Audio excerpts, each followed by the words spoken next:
tal, señores y señoras? Buenas noches, gracias por acompañarnos en esta emisión de entrevistas en a las 8:45. Hoy, lunes 14 de septiembre, día de antorchas, día de festejos, de pre-fiesta de la independencia patria, para hablar de temas de actualidad. Uno de ellos, del que vamos a hablar ahora con Claudia Méndez Arriaza, quien me acompaña esta noche, es sobre los detenidos, las recientes capturas de funcionarios y exfuncionarios de gobierno y las condiciones en las que se encuentran en la prisión provisional o temporal. Para hablar de este tema nos acompañan el exdirector de Presidios, el señor Eddie Morales, y el ex viceministro de Gobernación, el señor Julio Rivera Clavería. Gracias por acompañarnos, gracias por hacer este gran esfuerzo por venir acá en esta congestionada noche. Bienvenidos. Pues la primera pregunta es, todos hemos visto ese video en el cual el sistema penitenciario registra el ingreso de la ex vicepresidenta Roxana Baldetti a una celda en Santa Teresa. Ustedes conocen por dentro cómo es el sistema, cómo son las cárceles. ¿Pueden describirnos cuál es el área que fue designada para ella, en qué condiciones, según lo que el video registra, pero también según la experiencia y el conocimiento que ustedes tienen, es en donde ella fue recluida antes de salir hacia el centro médico militar? Bueno, buenas noches a todos. Yo creo que hay que tomar en consideración que el juez claramente ordena que la ex vicepresidenta se dirigiera precisamente hacia Matamoros. Y observe usted que inicialmente, cuando lo conduce a una prisión que es claramente preventiva para hombres, de pronto cambian el acuerdo ministerial y lo ponen para hombres y mujeres. Eso definitivamente está faltando a la norma, totalmente. Y luego hacen la interpretación, cambian y entonces la establecen en un área que es de los equipos multidisciplinarios, donde la ubicaron a ella. ¿Cuándo podrían haber tenido algún tipo de aislamiento? Tal es el caso como lo que sucedió en el caso de la señora Ofelia, ¿se recuerda? La magistrada, ex magistrada, en el cual me tocó a mí recibirla, precisamente, y no se alterado en ningún momento el área, precisamente, donde tenía que estar ella, sino al contrario, se le aisló y se lo colocó en una parte importante, tratando la manera de proteger su integridad física por cualquier cosa. Esto es lo que muchas personas no aceptan y rechazan a través de redes sociales, el hecho de que se les coloque en áreas, como usted dijo, importantes. Yo les llamaré aisladas. Pero ¿puede explicar usted, bajo la lógica de un sistema penitenciario, por qué a reclusas como Roxana Baldetti se les debe apartar del resto de la población? Bueno, tiene realmente un sentido lógico. En primer lugar, hay que reconocer que la integridad física de la personalidad como una ex vicepresidenta, si bien es cierto, hay un principio de igualdad dentro de lo que es el sistema penitenciario, particularmente lo que es el artículo 6, ¿ya? Que claramente no existe ninguna preferencia con nadie, pero el asunto está por el tipo de caso en el cual está implicada ella. De cualquier forma puede haber algún tipo de peligro hacia su integridad física.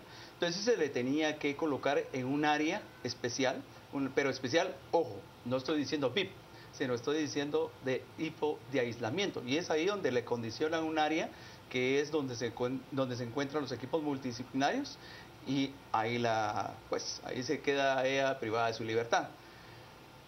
Creo que por medida de seguridad podían haberlo hecho. Sin embargo, las prebendas son las que ahí está mal. ¿Cuál es la línea, señor Rivera, entre lujo, prebenda, privilegio y seguridad? Por ejemplo, han cuestionado que a Roxana Baldetti no la han engrilletado y que viaja en un vehículo blindado. Se le ha criticado también a Presidios, que permitió que cambiaran el piso en esa oficina destartalada, que la convirtieron en celda de ella y que ingresaran un sofá. Desde su perspectiva, ¿dónde deja de ser seguridad de un exmandatario y se convierte en un privilegio? Esos que usted mencionó son privilegios. ¿Cuál? Eso no es seguridad. El hecho de cambiar el piso, el carro que tiene que... Ella la pueden conducir en un carro perfectamente del sistema penitenciario. Sí, miren, yo creo que lo que hay que tener absoluta claridad es que lo que hay que proteger es la integridad física de los funcionarios. Y le voy a poner el ejemplo, no con funcionarios de alto rango, con un policía. Sí. Muchas veces se detiene a un policía por cualquier delito. Sector 7, de hecho, se apartó para Usted ellos en el tiene que preventivo de hombres. apartarlo del resto de la población carcelaria. Si no, ese policía va a estar muerto. Por lo tanto, es exactamente el mismo problema.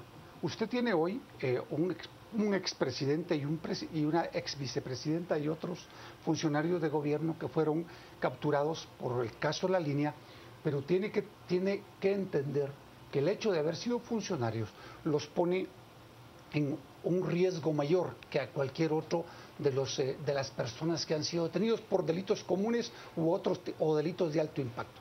Por lo tanto, eso es bien importante. Ahora bien, eso no significa que una persona que fue funcionario de gobierno goce de una serie de privilegios que no tiene por qué tenerlos. Por ejemplo, el hecho de darle un apartamento específico para una persona. No tiene por qué ser así. ¿Reparar el piso? Reparar, no. Mire, yo me recuerdo perfectamente porque yo fui a ver a la expresidenta de la Corte Suprema, Beatriz... Ofelia de León, la mamá de Roberto Barrera. La mamá de Roberto Barrera. Yo pasé a revisar ese Santa Teresa y tuve oportunidad de ver en dónde estaba recluida. Estaba recluida en un cuarto, aislada del resto de la gente, por razones del cargo y del rango que había tenido con anterioridad.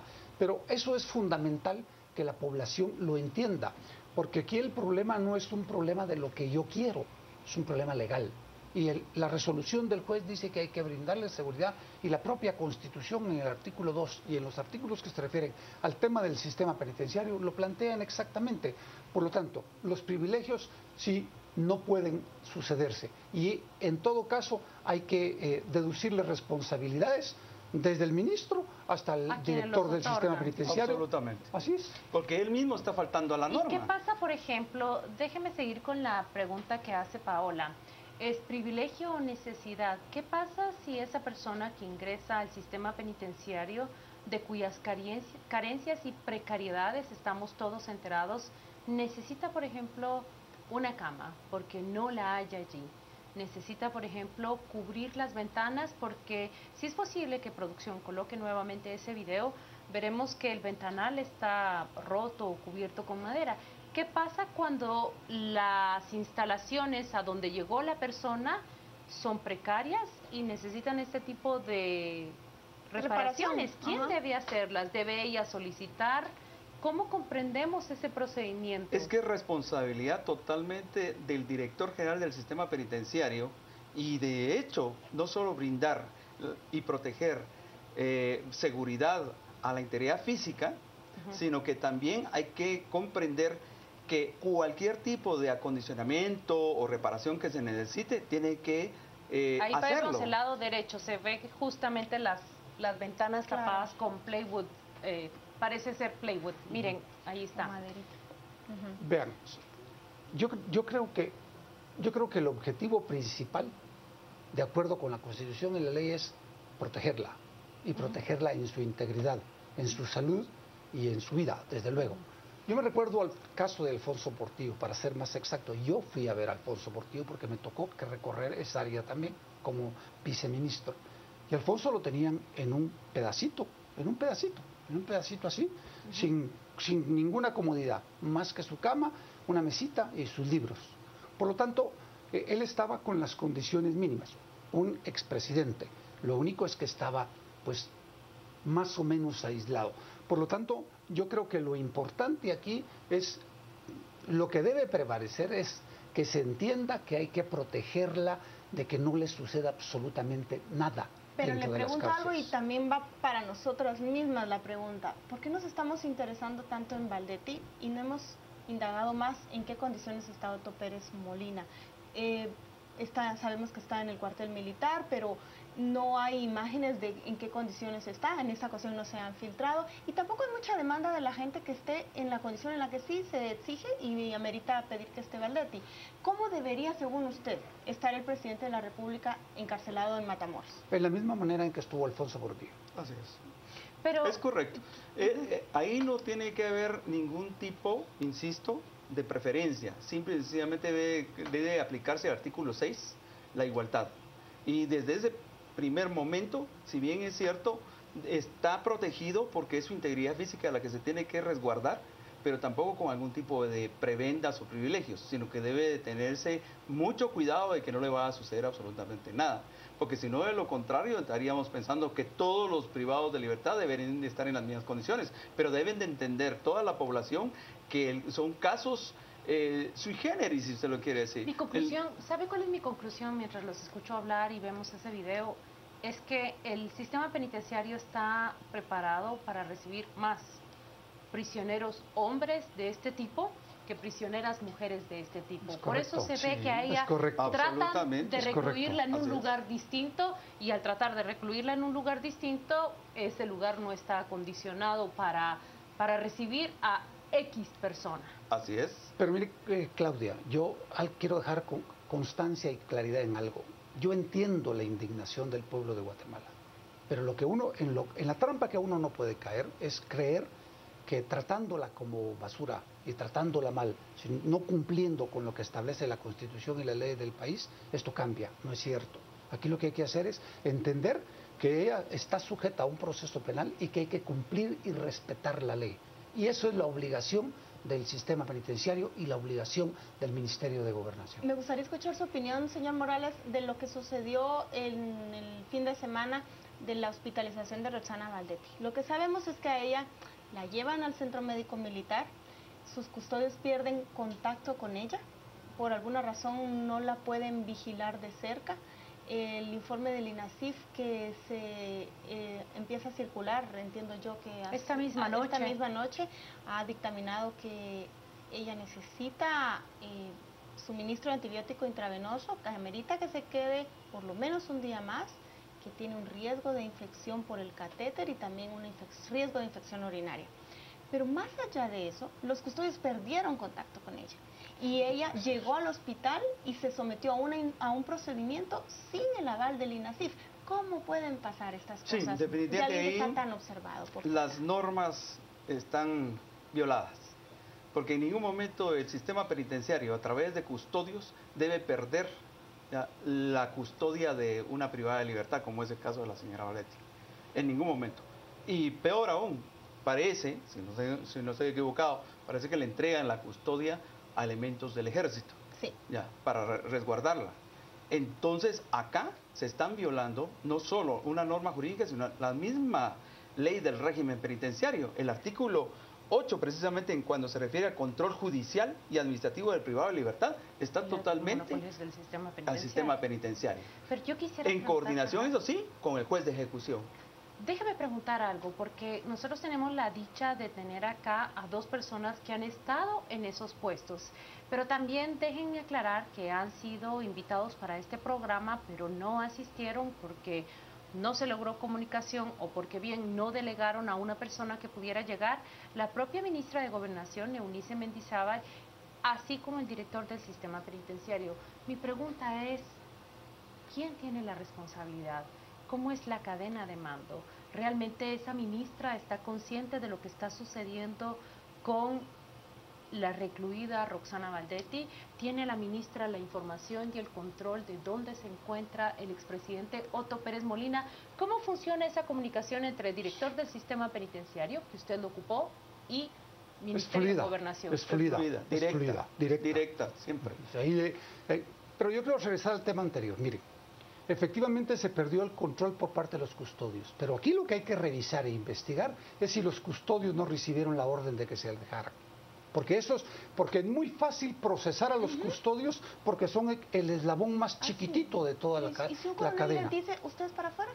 ¿Qué autoridad pueden tener ellos? Es correcto. Entonces, el jefe de la Guardia Penitenciaria. Por eso es que yo quería regresar a eso, porque de eso sí hay que dejar también constancia. Y en el segundo tema, efectivamente, el ministro sabe desde abajo para arriba qué es lo que sucede en todo el Ministerio de Gobernación. Y no se puede dar una orden en un tema de esta magnitud sin que esté enterado el ministro. Eunice Mendizábal, ¿qué tipo de responsabilidad tiene? Primero, en recluirla a ella en una prisión para hombres. Segundo, en transformar mediante un decreto express esa prisión para hombres en una prisión masculina y femenina. Tercero, en apartar un lugar que todos vimos gracias a las fotografías de Prensa Libre, que era un apartamento para oficiales dentro de Matamoros, construido y reparado especialmente para Roxana Valdetti. Y ahora en ese traslado, en esa deja de custodia tan irregular que se ha dado. Mire, hay violación de la norma, dentro de las normas del sistema penitenciario, cuando hay violación jurídica, si usted lo quiere decir. Porque si bien es cierto, la ministra tiene conocimiento absolutamente de todo y las decisiones competen específicamente a ella. Primeramente, de convertir una prisión de hombres en prisión de hombres y mujeres. Eso no se puede, no se debe hacer porque son disposiciones generales que están muy claras en la ley 33/2006 del régimen penitenciario. Luego vienen y acondicionan un área, cuando realmente era por obligación ya, del sistema penitenciario enviarla a Santa Teresa, porque es la única, bueno, no la única, pero es aquí en Guatemala es una de las prisiones para mujeres. Es exactamente la responsabilidad del director general que tenían que acondicionar un espacio y fundamentalmente aislarla del resto de los privados de libertad para proteger la integridad física.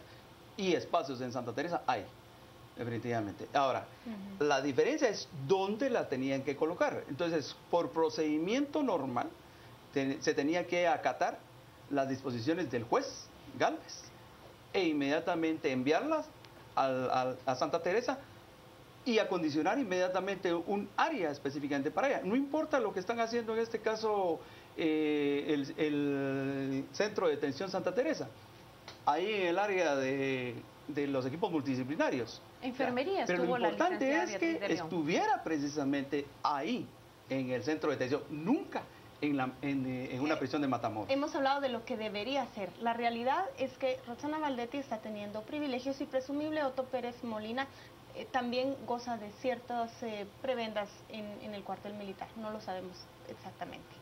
Pero si se entendía que mientras Otto Pérez Molina era presidente, Roxana Valdetti gozara de esos privilegios porque había sido su vicepresidenta, ¿cómo se puede explicar ahora, don Julio, que con este gobierno de transición siga habiendo esa condición para ambos y que a pesar de estas críticas y de estos marcos legales, lo que vemos es que ella, en ese escenario que ustedes planteaban, una celda confinada, sin todos estos, no la vamos a ver ahí, al menos no es lo que ha dado muestras este Ministerio de Gobernación y tampoco de parte de la Presidencia. ¿Qué se puede esperar? Yo creo que sí, yo creo que es tiempo, yo creo que las cosas se van acomodando. Yo creo que ya se van acomodando. La presión de la población, los medios de comunicación, los mismos planteamientos que le han de estar haciendo al señor presidente actualmente, etcétera. Yo creo que ya todo se empieza a acoplar. Ahora bien, yo insisto, lo único que yo planteo es, la presión es importante, pero hay que entender que tiene que ser sobre el marco regulatorio que rige el sistema penitenciario. Aquí lo importante es no solo salvaguardar la vida de todos los internos, sino especialmente también de los exfuncionarios. Y por eso le puse el ejemplo de los expolicías que son detenidos por extorsión, por cualquier clase de delitos. Son apartados porque si no duran medio día dentro de una prisión. ¿Pero le compete al presidente de la República ver y dar seguimiento a este caso? Bueno, creería que no. En este caso le compete totalmente al juez Gálvez y al mismo tiempo al director general del sistema penitenciario, en una forma coordinada con el Ministerio de Gobernación, entiéndase ahí la señora ministra. Y definitivamente la parte fundamental del sistema penitenciario le corresponde a lo que es la custodia y el resguardo de los dos exfuncionarios. Pero la pregunta de Paola es importante en el sentido de señalar que es evidente que hay una línea de poder aún. Lo que pasa es que es muy complicado para el nuevo presidente, porque no se han hecho los recambios que él necesita hacer. Es decir, yo no me quiero meter a la parte política, que es una decisión puramente del personal. Aquí de mucho es correcta, por la que es que es correctísimo, es que es correctísimo. Pero el problema es que el actual presidente, quien es un jurista y es un hombre muy conservador, y además conoce a fondo la ley, sabe que tiene 4 meses para estar, y en 4 meses necesita replantear todo el esquema de su gabinete, secretarías, direcciones, lo cual para él no solo es complicado, sino quién le acepta en estos momentos. Por lo tanto, yo creo que eso es parte de lo que él me imagino que ha de estar evaluando. Eso es una gran complicación para el Eso es una gran complicación para el señor presidente. Qué interesante por compartir en redes sociales. También están opinando en casa la audiencia. Juan Carlos Sandoval nos comenta cuáles son sus mensajes. Adelante, Juan Carlos. Gracias, Paola. Gracias, Claudia. Vámonos a las redes. Estamos esta noche con Javier, que nos dice: ¿será que a Alejandro Maldonado le parece poco elegante exigir igualdad en trato para Otto Pérez Molina y a Valdetti? Nos dice: todos los demás somos ciudadanos de segunda y tercera clase, delincuentes de cuello blanco son de primer orden, muy mal. Nos dicen: está bien que la aparten por lo que fue en su momento, pero no con privilegios. Son evidentes las prerrogativas de las cuales sigue gozando la señora Valdetti. Giovanni, ¿qué está esperando Maldonado para despedir a la ministra de Gobernación y al señor de Presidios? Coca nos plantea que destituyan a la ministra, ha violado la ley por mantener privilegios a Valdetti. Y Betsy, ¿y hay denuncias ante las violaciones a la ley? Es su pregunta, parte de los mensajes que tenemos. Vamos a ir a la pausa. Al regresar, por supuesto, una segunda entrevista a las 10 p.m. Estaremos en el análisis junto con Ana Lucía Mazariegos y Mario Rosales.